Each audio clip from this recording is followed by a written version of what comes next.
was the summer of 2014, and for my son's bar mitzvah present, just like many Jewish parents, we wanted him to bond with the Holy Land. Oh, it worked perhaps too well.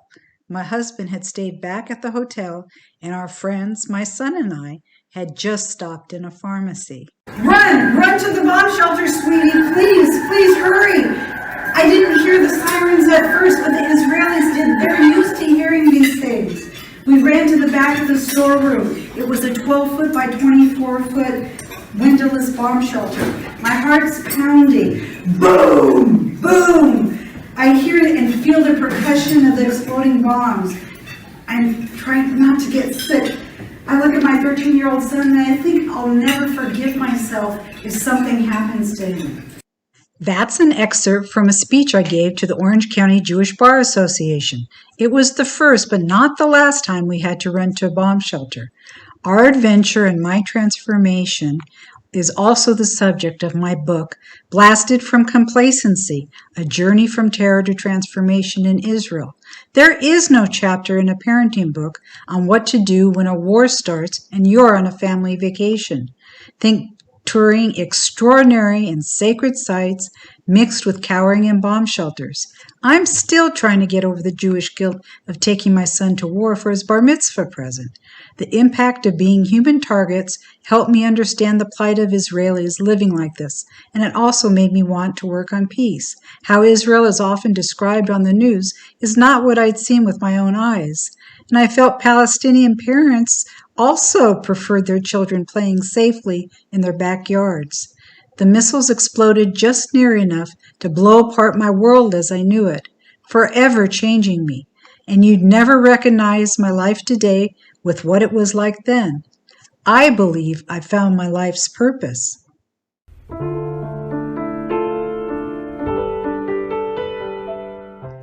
Hello, I'm Penny ST, and I'm the host of Peace with Penny. Welcome.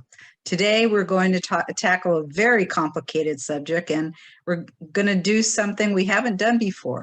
First, let me stress that we're not a political vodcast, and we are not supporting these particular ideas nor any other political peace proposals. But as always, we're willing to listen. We're always interested in people working on peace, and the Anahnu, or Together Movement for New Israeli Unity's proposal is trying to put an end to this conflict. Amen. We thought it would be thought-provoking to speak with Israel Piekarsh, the co-founder and CEO of this dedicated organization. The group is filled with educated and experienced leaders who believe they have solved this complex puzzle that ultimately can lead to a peaceful resolution between Israelis and Palestinians. They're like a think tank who searched all of the issues, compared them against other proven peace models, looked at Israel's unique disputes, and then came up with these ideas of how to resolve them. They acknowledge this plan of theirs will take time, perhaps a decade, dedication, others who believe in, of course, money to support their ideas. I'll give you a hint of what they're thinking. Their ideas fit into a 100-page report. They call their proposal the Equal Partners Program and say it is based on a win-win principle. All political groups within Israel will be strengthened together, as well as the state of Israel and the Palestinians, without any side leaving its fate in the hands of the other. They call for the establishment of a separate Palestinian state within the 1967 borders with a safe Jewish minority, alongside the establishment of a federal Jewish and democratic constitution in Israel with an enlarged and equal Palestinian minority. Their federal approach recommends the forming of non-territorial civic communities which would provide religious and cultural services in Israel. Sounds complicated, right? Well, of course it is. We're talking about Israel, and they've struggled to give peace a chance for years. We'll be having Israel, their co-founder and CEO, take us through what we would like to institute in detail. I'm not certain that it's possible to get through all of this complicated proposal in our allotted time today, but we'll see. And there's also a film they have available to look at, and we can post the link later if you're interested when we post the recording. So, without further delay, welcome, Israel. Hello. Good morning. Good morning. Great to have you. When and why did you help co-found Anahnu? Well, it's a mystery question. I'm not sure I have a clear answer for that. I do know that in the last 10 years, I had a journey of changing. I was born in the religious Zionist community in Israel, and I'm still part of it today. I live in Efrat, which is a settlement in Gush Etzion. And during those last 10 years, I started to view Israel differently. In 2005, even before that, I was a soldier in the IDF forces. And during that time, Israeli government started to initiate the disengagement plan from Gaza. And when I saw as a soldier, the reality, the facts on the ground, from one hand, those beautiful villages that they had in the Gaza Strip, and from the other hand, the occupation and the suffering of the Palestinian people, I started to realize that both right and left in Israel are choosing those facts which are comfortable for them and ignoring the total summary of reality, those facts that they don't feel comfortable with. And this shocked me and started, in my own eyes, I started to have this process where I tried to figure out Israel from a new way. And I took an oath for myself to view the situation from both perspectives, right and left, and try to understand each problem that our country have from different angles.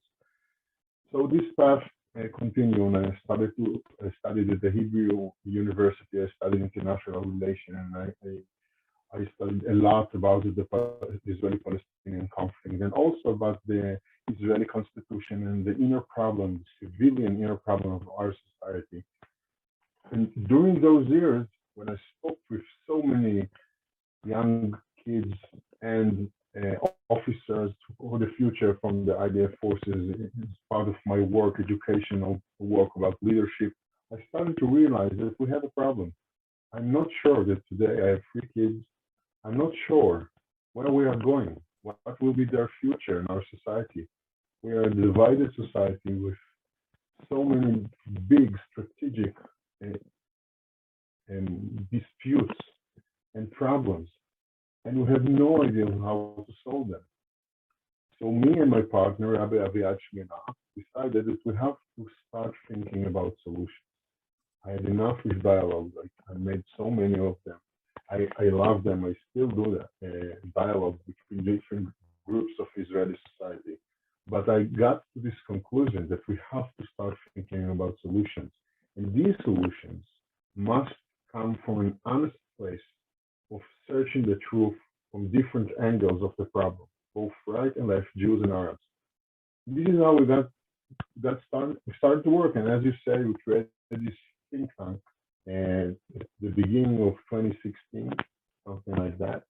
And we had this amazing journey till we reach our vision about how to create Israel as a better place. So why am I doing this change and this unbelievable path that I had? I think I'm concerned about the future of my children, my neighbors, Palestinian children, and I want us to have a better place. And we have to start thinking about solutions. Enough with dialogues, we need solutions. One strong, disturbing comment you've made before is that you don't believe Israeli society can last. What do you mean by that? Israel, unlike almost all other democracies, doesn't have a constitution, sustainable borders, and we live in deep-rooted, divided society on a tiny area, geographically speaking. And this combination of problems bring us into a place where I'm not so sure that we can last for decades now. If we see, for example, in Israeli politics, we can see that the center of Israeli politics is collapsing if we try to measure the combination of both big parties in Israeli parliament. So ever since something like 1984, we can start seeing this path of going down, and down, and other parties, smaller parties, which have these strong disputes about the way that Israel is supposed to be, are rising. So this is in terms of numbers in Israeli politics. In terms of other things, for example, the Israeli parliament, ever since 1996, cannot replace the government without going to general elections. There are only one way to do Israeli coalition. This is why we had this enormous political crisis in the last 2 years, only solved 6 months ago. So Israel has strong problems of unable to solve disputes. And if we're trying to think, if I try to think, how can Israel hold it together against this strong pressure, both from international community or the Arab world, or Iran, or even inner issues, disputes between religious and secular civilians of Israel, Jews and Arabs inside of the country.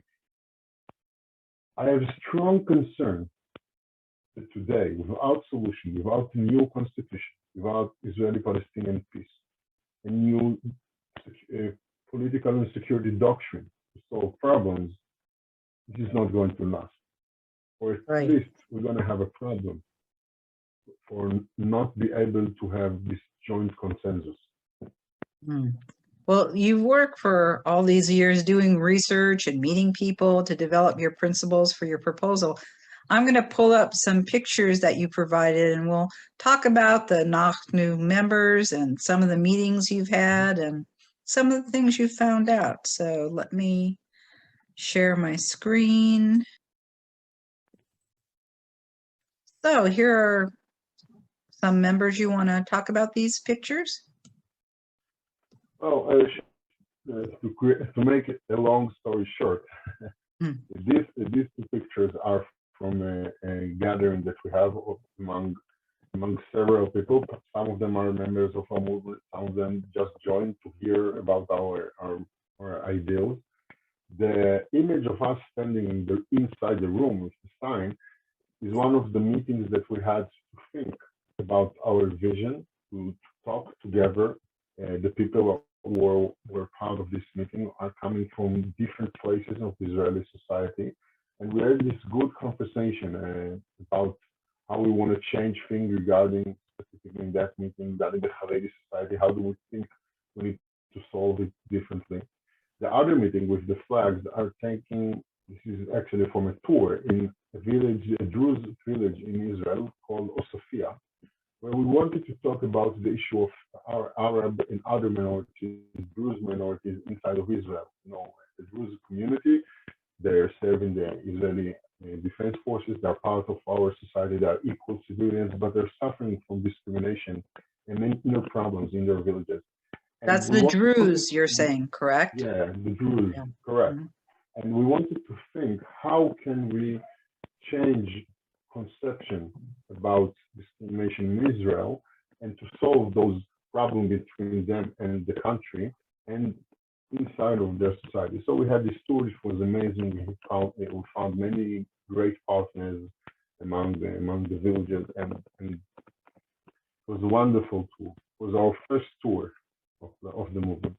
Oh, cool. Right before the corona, before the pandemic. Oh, well, here you're meeting with an important person from the PLO. Can you talk about what this was about? Yeah, he's a minister in the PLO in Madani.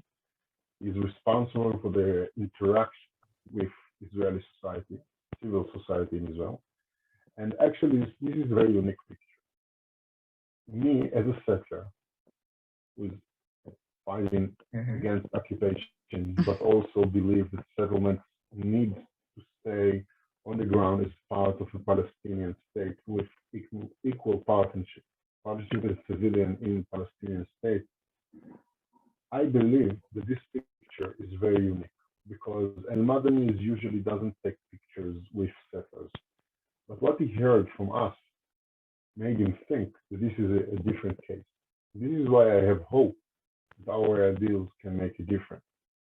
When we met with him, I spoke with him about mutual pardon, about our vision to create this two-state and two communities solution. And he found it comfortable at the end of the meeting to take this picture.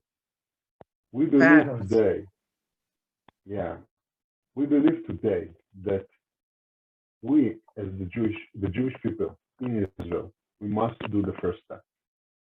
And this was a great thing for me to take this picture because it gave me the motivation that if we will take the first step, if we will bring new solutions to the table, then the Palestinians will feel comfortable to take the second step. So this is what this picture symbolized for me. Wonderful. And here you're at the Institute for National Security. What was going on there? You have two different times, I believe, that you visited them.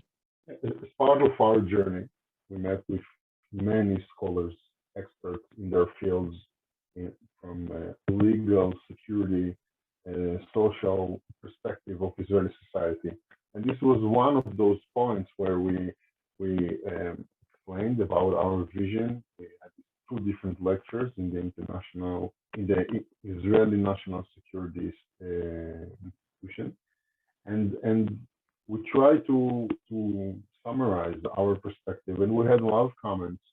Some of them were supportive, some of them were not.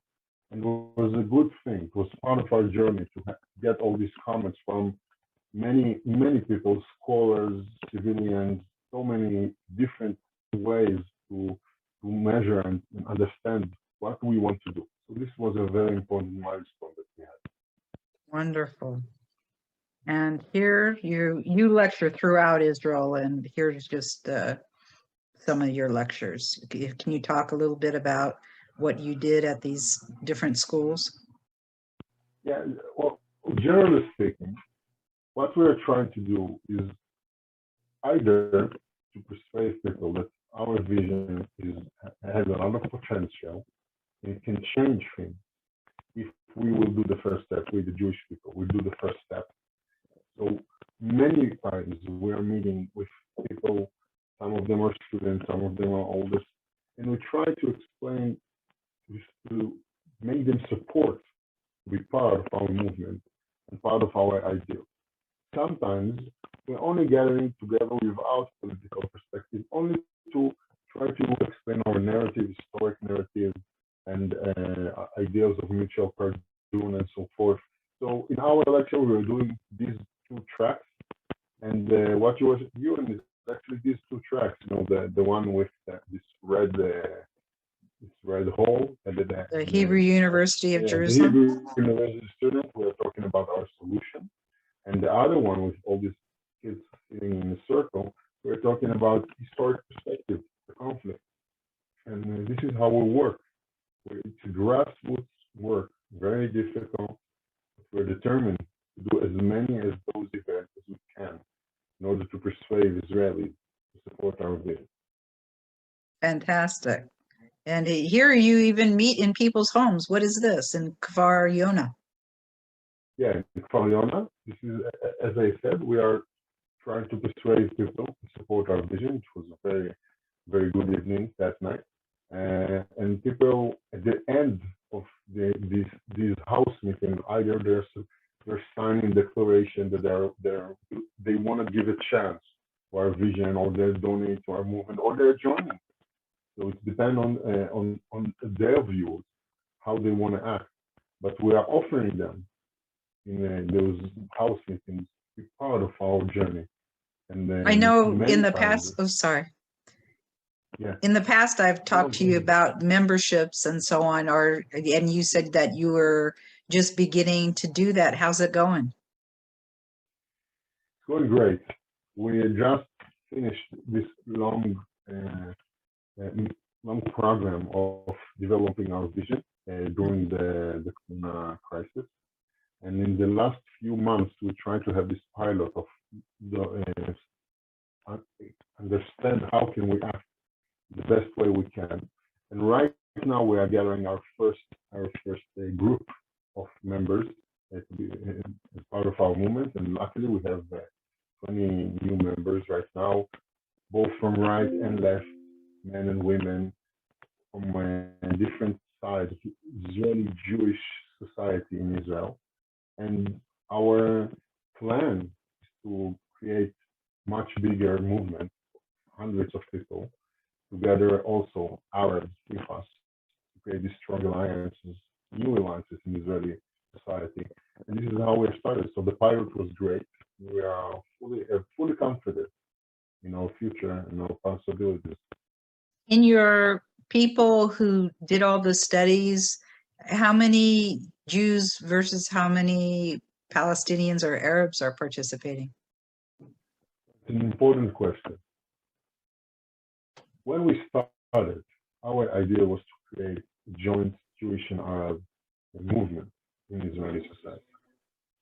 But as we move forward, when we talk with dozens of our friends that are we still have connection with them and they still believe in our vision, they said we are fully supporting your vision. But you, the Jewish people, because you are the strongest side, you have to do the first step. We, the Arabs, doesn't have the ability to change things when we come from a weaker standpoint. So what we understood that we have to start within the Jewish people, from right and left, create a new alliances between different groups inside of the Jewish people, and always search the place where the Arabs can join us. So this is what we are doing right now. We're gathering different groups of Israeli Jewish society to become part of our movement. It's important for us that they will come from right and left. And we are maintaining this contact with the Arab side in order to understand when can they do the second step.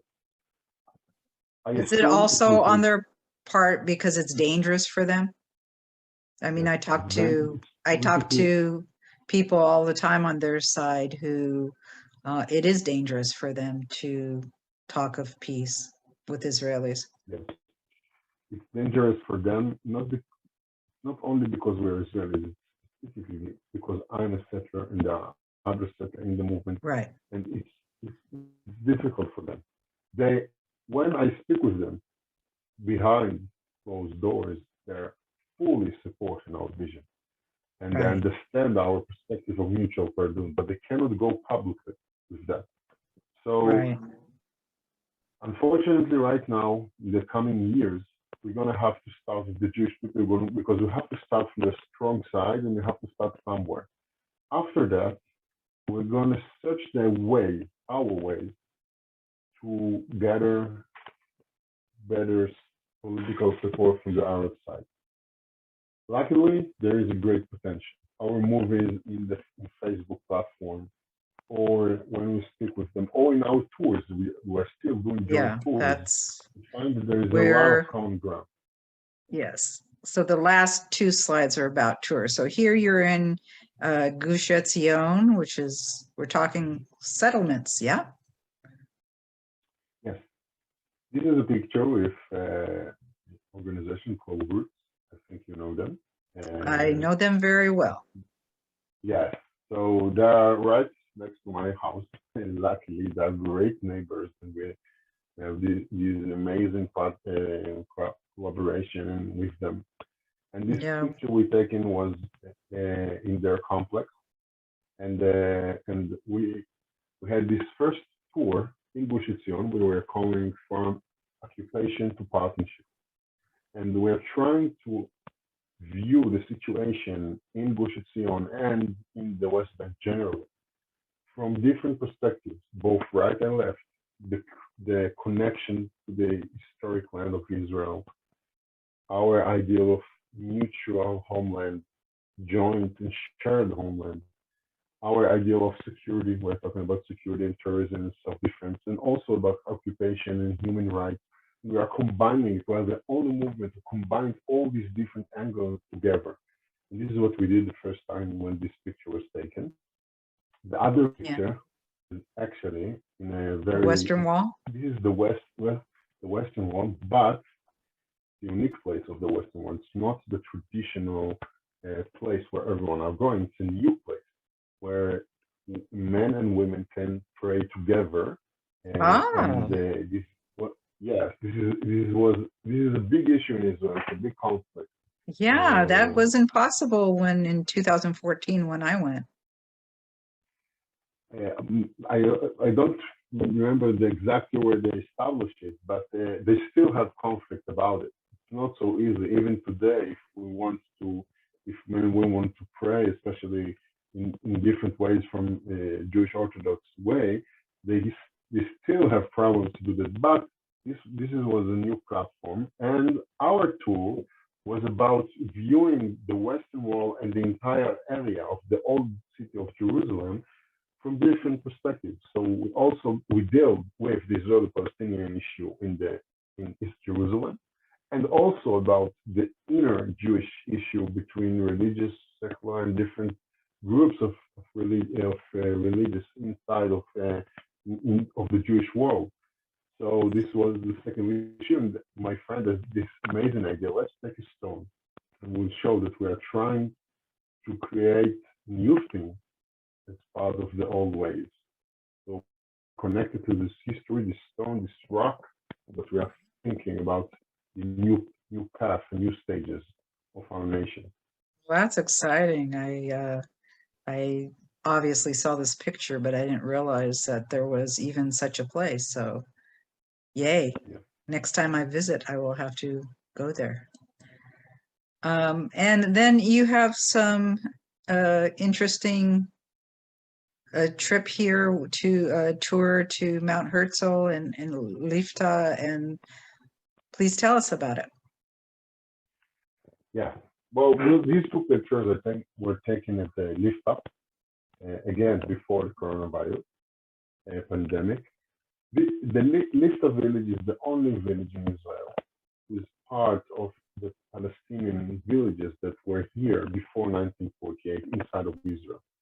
The village is in the western side of Jerusalem, and this is the only place where still we have some houses left intact, obviously abandoned from 1948, the 1948 war.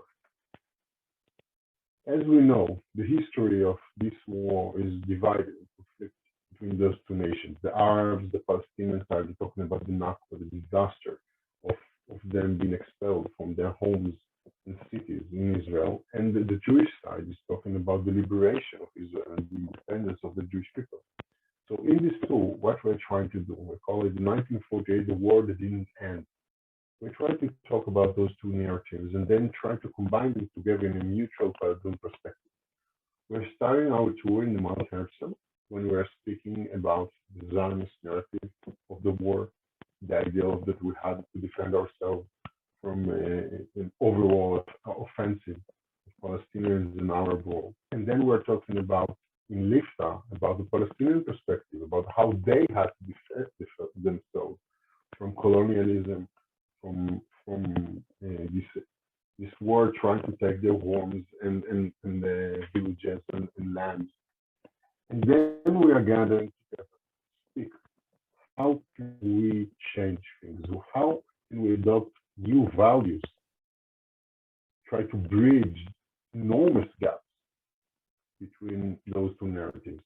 And we are talking about this idea of shared homeland, and injustice cannot justify injustice, and about how we, the Jewish people, must take the first step. And this is, by the way, one of the tools that we are doing combined, is Jews and Arabs together, and this is going very well. It's one of our best tours that we have. Great. So who financially supports your efforts?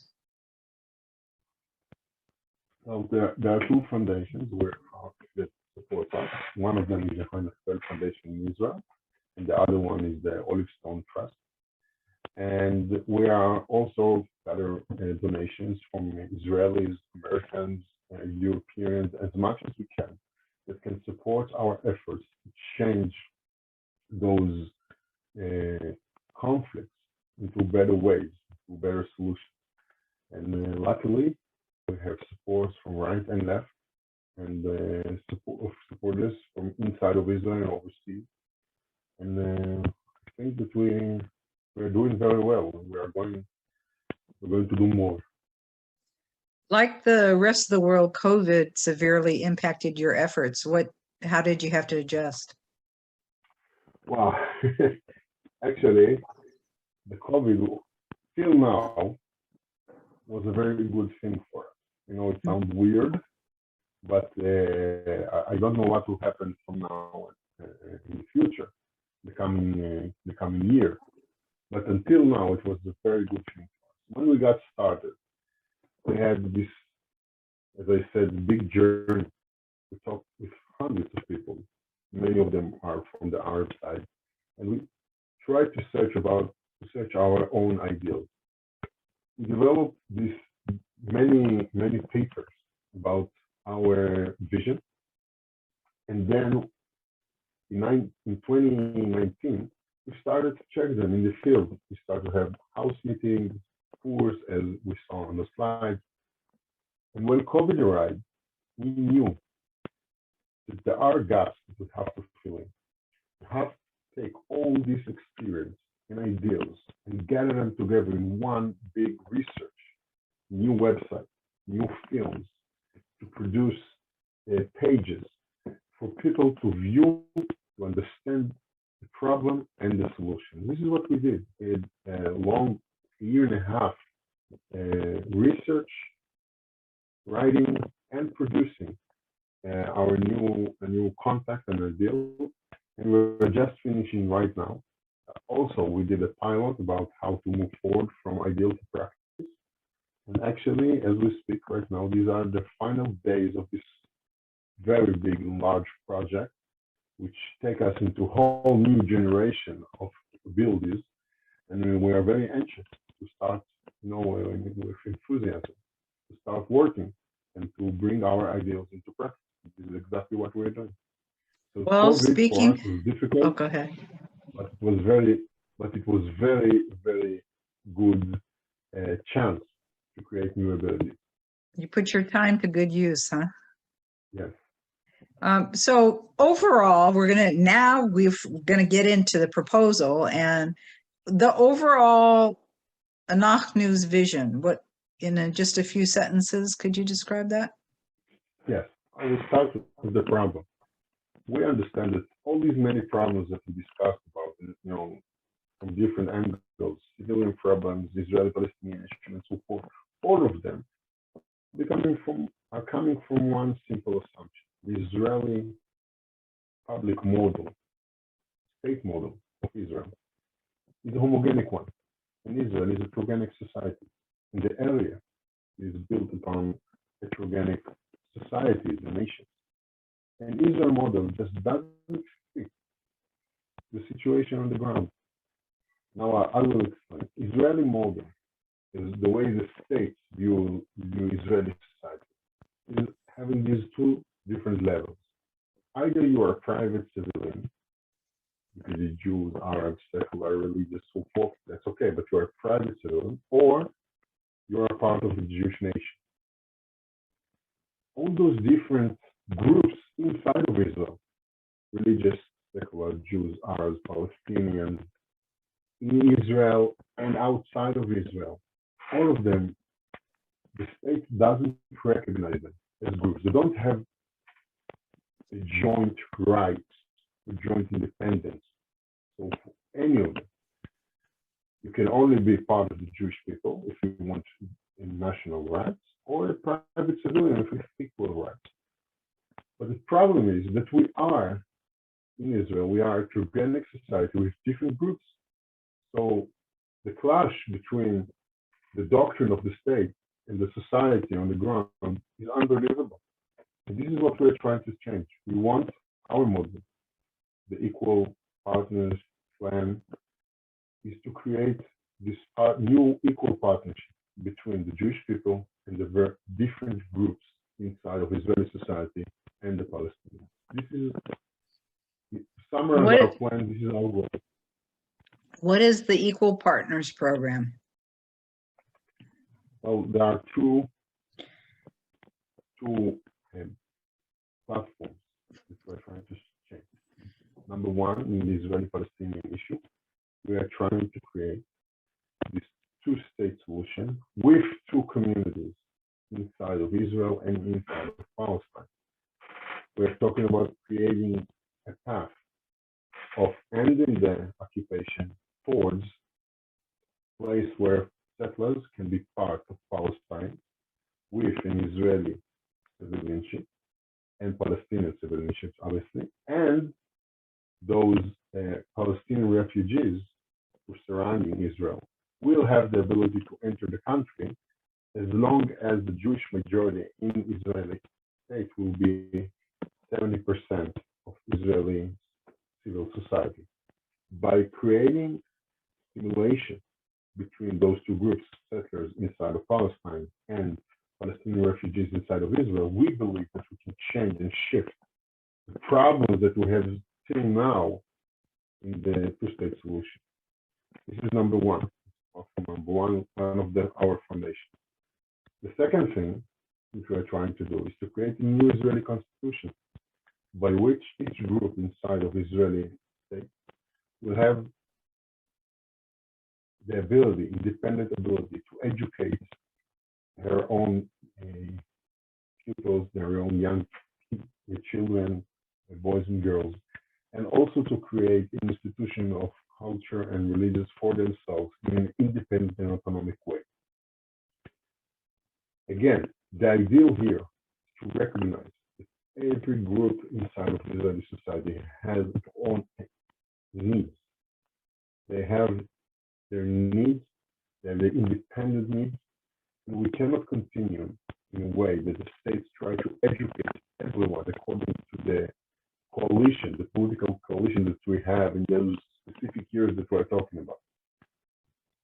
So these are the two things that we're trying to do. The way we're trying to do it regarding the civilian issue is to create a civil community. Each number of percentage of Israeli society that we need to decide about in the future will have the ability to create this civilian community that will have a budget, institution, small parliament. Sounds similar like you in the US have these states in the federal government. So these are the states, Israeli terms. They will have the ability to work it through, specifically regarding religious, cultural, and humanitarian education inside of Israel. These civilian communities will not divide the country into areas, geographically speaking. They will only provide services. Doesn't matter where you live. You can choose who you want to get your services from. By doing that, we believe that we can reunify the Israeli society. We don't have to hold it together in Israeli politics as we are doing now. Try to bring these different clashes of people who doesn't agree about everything, try to decide how can we do things with religious or secular Jews and Arabs. We don't have to decide that. Each group will decide for herself, and we'll have this joint ability to create a common politics between all the groups of Israel. So we believe. I was going to ask you why you believe Israel is splitting apart and who are the groups causing the split. Well, there are many groups. Actually, it's very difficult to measure it because each one of us is part of several groups. But if I try to divide, if I take, for example, the speech of the former president of Israel, President Rivlin, who just several months ago finished left his office, he said that there are four groups in Israel: secular, the Zionist religious group, the Haredi groups, and the Arab group. I think there are many more. Yeah. It's not only about them, but these groups have totally, completely different perspective what Israel should be. And as long as we're trying to put them all together in Israeli parliament to decide what Israel is supposed to be, all we got is disputes. But if we will do like you have in America, a place where every group can decide for herself, and in the joint parliament will work only about other things, or will not necessarily force groups to do things against their will, then we can have unified. We can really unify the Israeli society. The current path is impossible. You're proposing a federal Jewish and democratic constitution. What does that mean? Well, we have three principles in our vision. Number one is a Jewish democratic state, and this is a place where we want to persuade to maintain the current situation. Israel will have a Jewish majority, and Jewish national symbols, and Jewish dates for holidays and so forth. But Israel will not try to ignore Palestinian identity or other different identities inside of the Jewish people. As I said, secular, Haredi, Zionist religions, Ethiopian, Russians, and so forth. So what we are doing, we have three principles: a Jewish democratic state, two communities regarding the Israeli-Palestinian conflict, and equal liberties regarding the Constitution of Israel. And we, as I explained, we believe that if we will bring new liberties to the groups of Israel, not only to the private citizens, then we can have our nation be equal, liberated, and also unified. This is the only way. The current model does not work. How do you believe the Jewish Israelis versus the Arab Israelis are treated by the government and the society today, and how will this be different? Short question. It's very difficult. I think that Israel's doctrine towards the Arab minority today is contradictional one. On the one hand, they have equal rights, full equal rights. Actually, today, historically, they are part of the coalition. They can choose to vote, they can run for parliament, they can be part of the government. They have ministers, and there are also an amazing project of trying to fix equal situation between Jews and Arabs. And this is from one hand. So these are the good news. The bad news is there is the other way, the other hand. There are branches in the Israeli government which have a job to discriminate the Arab people in order for the Jewish people to have more land, and they will have strategic ability to have their villages all around Israel. There is an amazing discrimination in the educational system against Arab identity. What groups are those? Groups, branches What groups? of government. Actual branches of the government? Branches of the government, yes. Branches of the government by law. I will give an example. The last, called the national law, the fundamental law in Israel.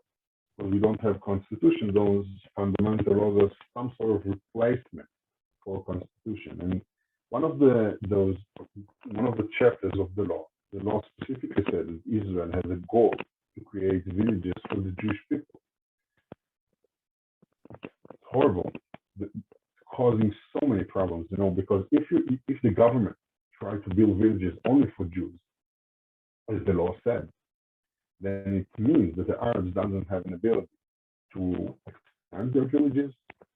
They are difficult, create an enormous problem to live together, and so forth. And there are branches of government, historically speaking, from the 50s and even before that, from the British Mandate, before we had a state, and branches of the Zionist movement, were doing exactly that.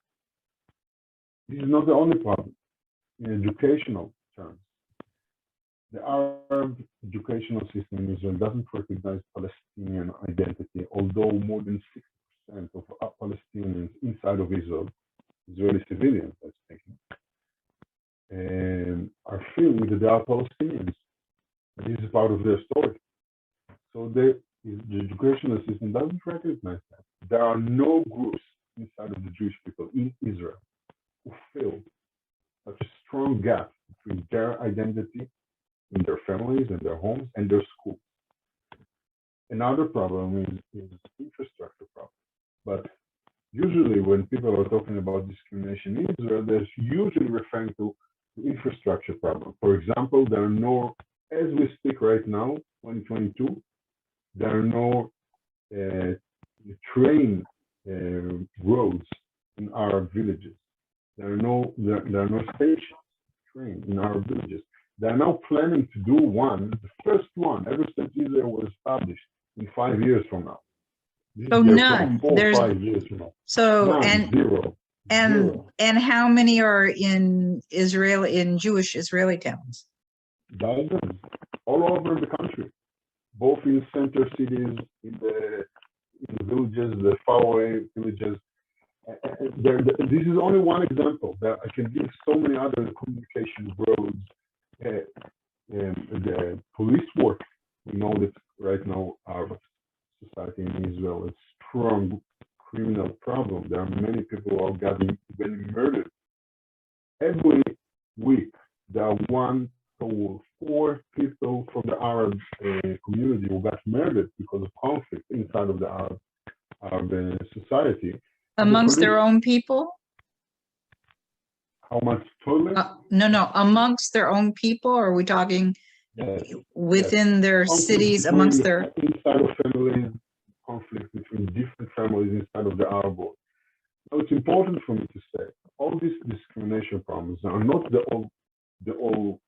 overall picture. The overall picture is contradiction. As I said, on the one hand, equal rights and honest attempt of the government to change things. For example, in police work, there are honest officers who are doing the best they can in order to stop this criminal wave that we're having in the last few years. But on the other hand, there are those branches that are doing exactly the opposite, according to law. So in Israel, we don't have solutions.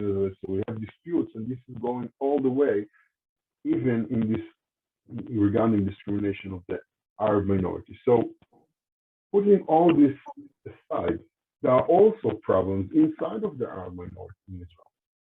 Historic problems, there is the issue of the Arab minority refusing to accept Israel as a Jewish democratic state, maybe from good reason, maybe not, but still creates an unbelievable gap between them and the Jewish people. You know, the Jewish majority is saying, we want you to have equal rights, we want you to be part of our society, but we cannot accept you as Palestinians. And the Arab minority said, we want you to accept us as Palestinians, and if you're referring to this, then we cannot accept you as a Jewish democratic state, your rights as a majority in the country. And this dispute doesn't give us the ability to change things. So all these historical problems inside of the Arab minority are clashing with this doctrine, this contradictory doctrine of the government. And eventually things are going worse and worse. No, as I refer to, I just talked about the crime in Arab. This is one of the major issues in Israel right now. The crime wave that we are having in the last few years.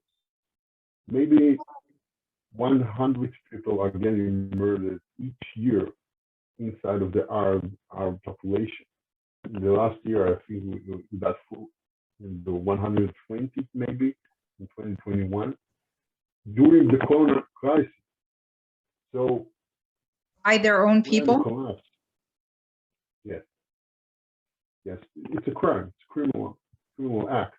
There are many reasons for these murders, but it doesn't matter the fact. I think that as long as we have these historical problems inside of our society, which needs to be fixed, there are many partners inside of Arab population who are saying we want to fix those problems.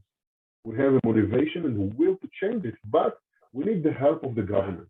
And the government is working in a contradictional way. So actually nobody is the responsible adult here. You can't force the police to change things if the educational system doesn't work, the urban planning doesn't work, because We want to give more land for Jews. So how do we expect those police officers who are doing the best they can and sometimes risk their lives to hold back the criminal organization in our society if we don't have, like a civilian good path for them, educational, land, infrastructure? So how can we expect the Israeli policemen, women, to hold back the crime? It's impossible. And no one is there responsible adults. All these problems are stemming from a specific point. We have a dispute about the Palestinian identity of the Arab people in Israel. As long as we refuse to recognize Palestinian identity of the Arabs in Israel, and as long as they refuse to recognize the Jewish nationality and Jewish self-determination rights in Israel, we cannot solve all the other problems.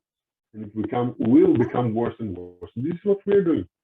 Mutual pardon, two communities, two states, and equal liberties for each group. This will be the solution for that particular problem and many other problems. You acknowledge the differences among the Jewish communities and you work together to bridge the gap of understanding. How do you work on these divides? There's so many different sects of Jews just among themselves. We refer to the Jewish people right now, right? If I heard you correctly. Yes. All right. Well, actually, I think that we, the Jewish people, and I'm now talking about Jewish people all over the world, we must do this to adopt a new way of thinking. We are not regular to have a sovereign state. Still a new thing for us.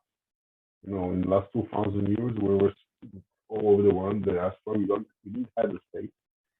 And to have a state, to have a sovereignty, to have the responsibility of government is a new thing. The problem that we are having is that we don't have this common ground, a neutral perspective about our people. What I mean is that we have many disputes: Reform, conservatives, Orthodox, secular. But you have so many people from all over the world who've come to live there. From the whole world. With different experiences. This was the point when we, the Jewish people, had to decide what are we doing with all these versions of Judaism. And we got it wrong. We did a mistake. The ideal, the melting pot of Israel was to, let's create them all as part of one. Let's ignore the difference. This is how Israel was established in the 50s. Let's ignore the difference. Let's make them all, as I said, private civilians with different cultures or a Jewish nation. But we will ignore their differences as groups. Problem is, if you are adopting this melting pot position, then what we are doing, you are gathering together, you are taking control of the disputes between those groups. You are saying, we, the country, the state, will decide. So you have to decide. You have to gather secularly religious Jews and try to judge what will be the solution for the different disputes that we are having. This is where state and religious combined together, and this was a horrible mistake because there are no government in the democratic world, especially in it, who can judge what will be the solution for these disputes. If I'm Haredi, I think that to be Jewish is one thing, and if I'm secular, then to be Jewish is a different thing. And what, the government is going to tell me how to live my life? So this attempt by governments to decide how to create religious institutions, how to get married in Israel, how to educate the young people about Judaism and so forth, this is a disaster. It doesn't work ever since the 70s, ever since the 1977 change, in this shift in Israeli politics. We all know that. But nobody till now put new doctrine of Israeli reunification of society. Nobody. So the government, we all know, all Israelis know this melting pot doesn't work, but we're still doing that. Even now, as we speak, the new government of Israel is trying to create to change things regarding the religious institution of Israel. What does it matter? They will change it. We will have a new government in a year from now. Different groups will enter the government, and they will rechange that they did. It's an endless circle. And in the meanwhile, we have this collapse of, for example, Israeli law. I can give many examples. If the law said for Haredi to join the army, they just refused to do it. It's like a civilian rebellion. The law also said in many cities in Israel, at the current moment, right now, actually, that in Shabbat, shopping malls and markets in secular cities will be closed. And obviously they're not. So again, a rebellion against the law. And I can give so many examples about it in terms of getting married in Israel, in terms of educational programs. The melting pot collapsed. The only way we can change things is to acknowledge the right of each group, the independent liberal right of each group to decide about our own ways. And in order to do that, we have to adopt a new thing in the Jewish people, we are a neutral perspective. The state must be neutral. It shouldn't be either secular or religious. It simply needs to be national, the democratic and Jewish state with neutral perspective, about how we're supposed to have our joint lives. It's a new thing because as Jews, we already got used to the idea of having a shul or synagogue or a club where we decide about our way of Jewish lives. But referring to a Jewish state, it shouldn't do that. It should only say, let's create this platform for everyone. Let's work it through together. That for each group will have our own abilities and our own ways. And that's a new thing for us. As a minority all over the world, we always had to choose our own way. We never had to create a platform for several people to be together, several groups of Judaism to be together. And this is what we're trying to do. We're trying to fix this historical mistake of the melting pot, to have this new idea of equal liberties for each group in Israel, obviously Jews and Arabs as equal partners. And we want to work it through to have this new perspective by which we have joint platform and each group can decide about her own way.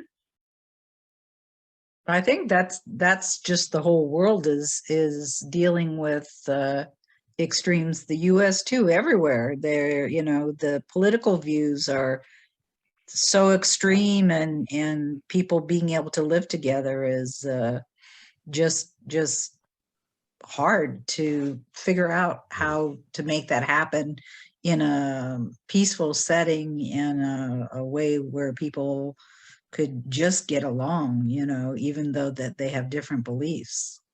I completely agree. But the Israel has a different problem, a bigger problem.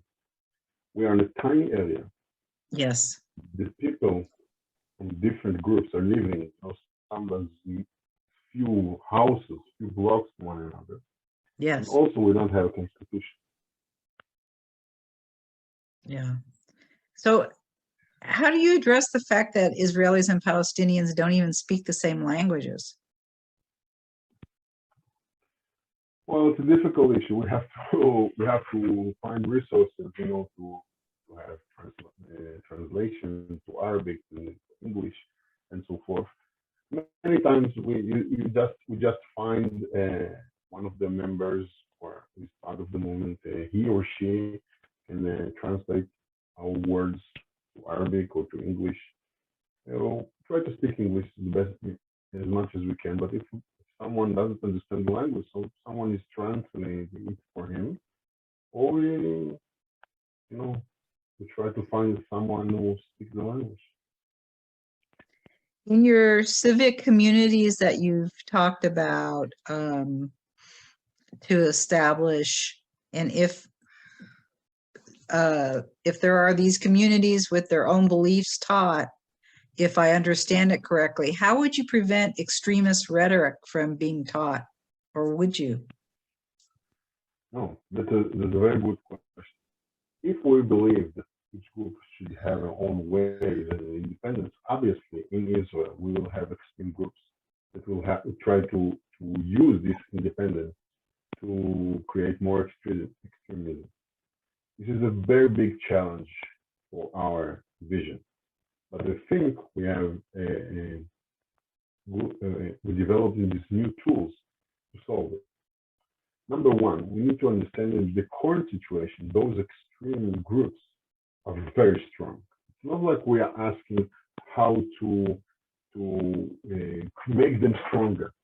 They're in their strongest position, because even though Israel has this law against extremism and for equal rights and so forth, these groups simply do whatever they want, and nobody can force them otherwise, because the Israel government is too weak to do that. So the question that we asked ourselves, once we understood that, we understood that in the current situation, those extremism are becoming stronger and stronger as years go by, how can we change things? And what we said is, let's create a new perspective by which the government will give those groups an ability to live their lives, but, this is a huge but, only if they will accept the idea that in a total civilian society, Israel will have equal rights in joint and constitutional ways. And if those minorities inside of these extreme groups will have an ability to decide about their own path. Now, I will explain. What we decided is about 4 terms that must occur in order for Israeli government to give those groups an ability, an independent ability to educate their people and to create their ways. Number one, they have to give choice for everyone. They cannot force their way. If I'm a Haredi, if I was born in a Haredi community, then according to our vision, I will have the ability to decide about my own path. And I won't have to be forced by different groups in the Haredi community, what should I study and so forth. I can choose to study only Torah or the religious studies, that's okay. But they cannot force me not to study academic professional, for example. This is number one. Number two, they can force their ways about other people. Every person, every woman, every civilian in Israel can choose only for himself, not for other people. Number three, there will be no slippery slope.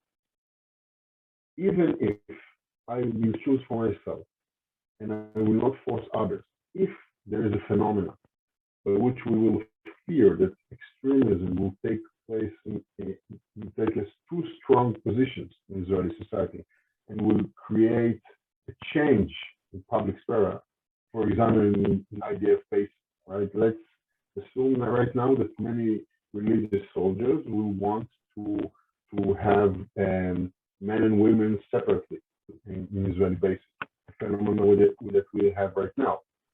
So what we are doing is saying they can only do it until the level of a platoon. Above that, the battalion, they won't be able to do it because of the slippery slope issue. And so this is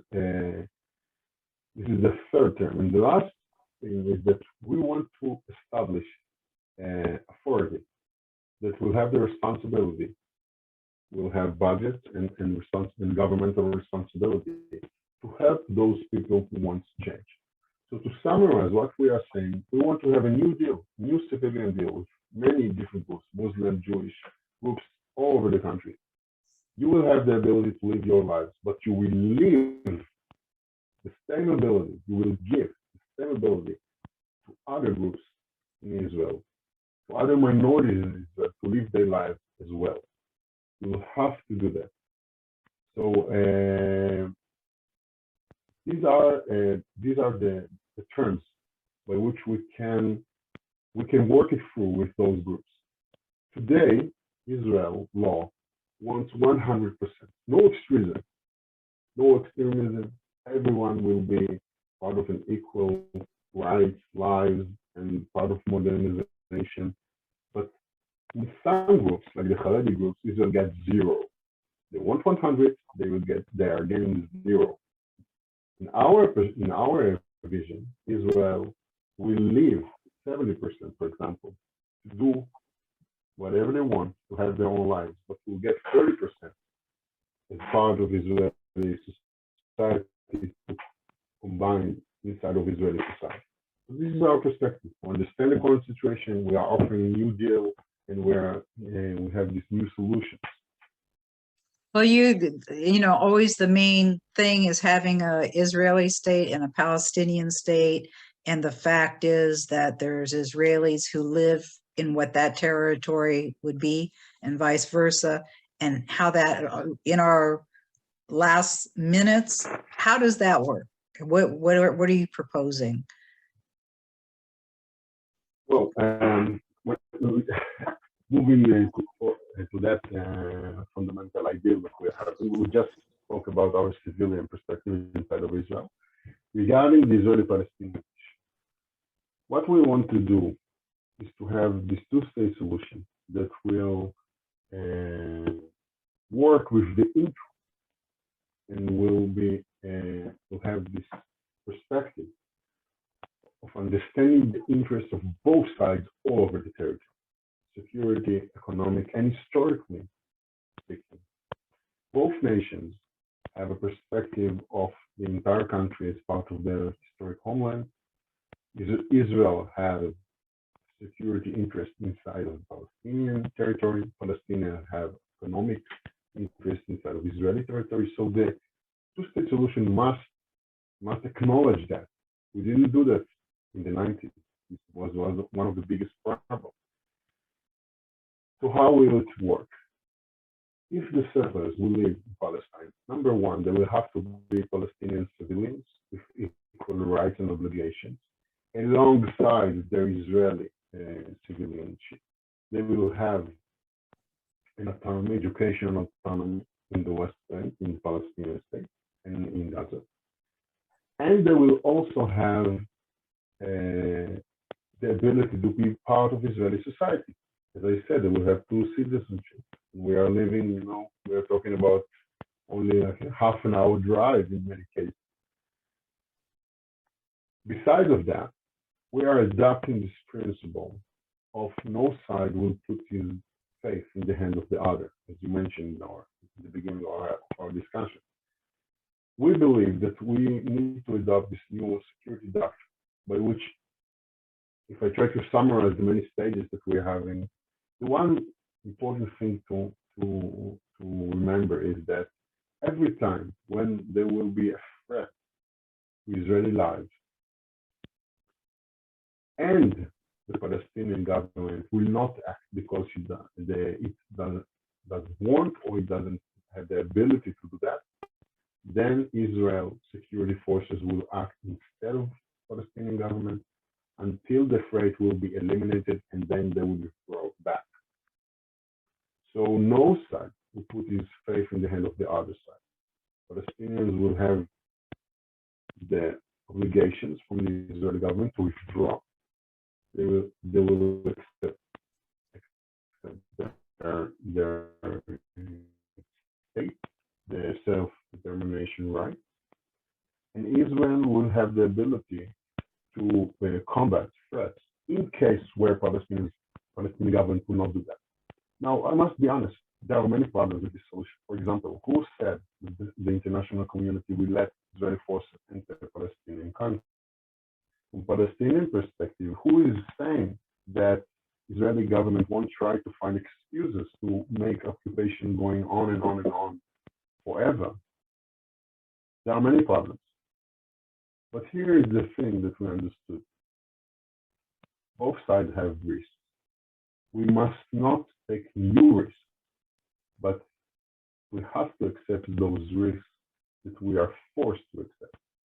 In the current situation, nobody can guarantee that Israeli forces will stay in the West Bank.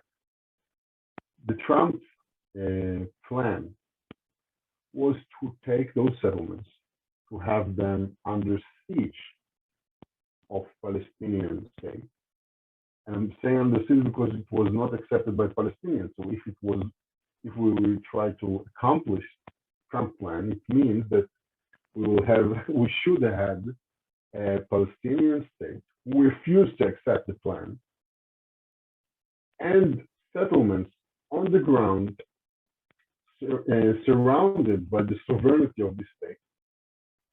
We should have these major blocks such as Ma'ale Adumim, Gush Etzion, Ariel, as border towns of this hostile situation. And that plan was supported by the most right-wing government in the last decade in Israel. So it was only a matter of coincidence, of a random circumstance that we weren't forced to accept this plan. This is an example for how unstable the situation is. So I'm saying for my friends, my settler friends, look, the current situation is unstable. Any minute now, my village, a flat, can become a hostile area, can become a village next to the border, with major threats and hostility, or even worse, under siege. It can happen in a matter of years. So the best way we can move forward as settlers, and also as the Palestinians, is to accept the risk that we are having now, but rejecting new risks. The plan that we are offering can stabilize the situation. I'm always saying there are three scenarios. The optimistic scenario that will have a reconciliation and a better path towards peace. This is the best scenario, the optimistic scenario. The pessimistic scenario is that our plan won't work, and both sides will use the leverage that they have according to the agreement in order to manage the situation. And there is a third scenario, a catastrophic scenario, by which the agreement doesn't work, the leverage are collapsing. You will have like we had in the second Intifada, a major war between the two sides, or like we had a few months ago in the Gaza war, a major clash between sides for 2 weeks. The reason why we prefer our vision on the current situation is not because the catastrophic scenario is impossible. That's not the reason. It is possible. It's because in the current situation, there is no optimistic path, no reconciliation possible. The pessimistic path, where we try to manage the situation, is extremely unstable, and we are already suffering several cases of catastrophic, like we did in the war between Israel and Hamas a few months ago. So in our vision, we have an optimistic path. Optimistic path. The pessimistic path is stable because we have an agreement, and I'm positive that the possibility for a total collapse is lower than the current situation, by which total collapse is actually what we are viewing in the news all the time.